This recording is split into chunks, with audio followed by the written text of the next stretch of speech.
আজ আমি তোমাকে এমন একটা গল্প বলবো যা শুনে তুমি নিজের ওপর বিশ্বাস করতে শুরু করবে। যদি তোমার মনে হয় আমি পারবো না, তাহলে এই ভিডিওটা তোমার জন্যই। ভিডিওটা শেষ পর্যন্ত শোনো, কারণ শেষ লাইনটা তোমার জীবন বদলে দিতে পারে। আমাদের সবার জীবনেই একটা সময় আসে যখন চারপাশে সবাই বলে তুই পারবি না, তোর পক্ষে এটা সম্ভব নয়। কিন্তু ভাই, মনে রেখো, দুনিয়ার সব বড় বড় সফলতা শুরু হয়েছিল এই কথাগুলো শোনার পর থেকেই। পার্থক্যটা শুধু একটাই, কেউ হেরে যায় আর কেউ হাল ছেড়ে দিয়ে লড়ে যায়। তুমি কি জানো, জে কে রাউলিং, যিনি হ্যারি পটার লিখেছেন, তিনি 12বার প্রকাশকের কাছে গিয়েও ফিরিয়ে দেওয়া হয়েছিল। 12বার রিজেকশন মানে 12বার অপমান, কিন্তু তিনি থামেননি। তিনি জানতেন যা আমি লিখেছি তা একদিন কোটি মানুষের মনে একটা জায়গা করে নেবে। আর আজ তাই এই বই হয়েছে 500 কপি, মিলিয়নেরও বেশি কপি ছাপানো হয়েছে, আর তিনি কোটি কোটি মানুষের অনুপ্রেরণা।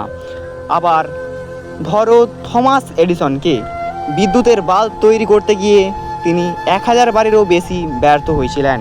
কেউ বলেছিলেন তুমি পাগল, কিন্তু তিনি বলেছিলেন আমি 1000 বার ব্যর্থ হইনি, বরং আমি 1000টা ভুল উপায় খুঁজে পেয়েছি।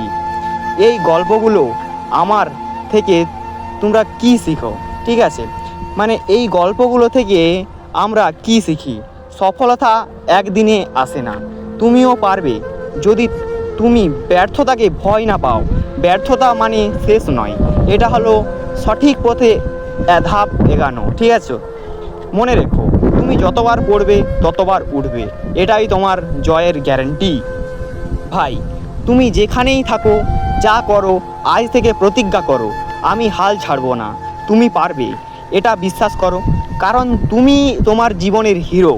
যদি এই ভিডিও তোমাকে একটুও অনুপ্রাণিত করতে পারে, তাহলে এই ভাইটাকে একটা লাইক দাও, কমেন্টে লিখো আমি পারবো, আর তোমার ভাইকে একটা সাবস্ক্রাইব করো, যাতে আমরা একসাথে লড়াই চালিয়ে যেতে পারি।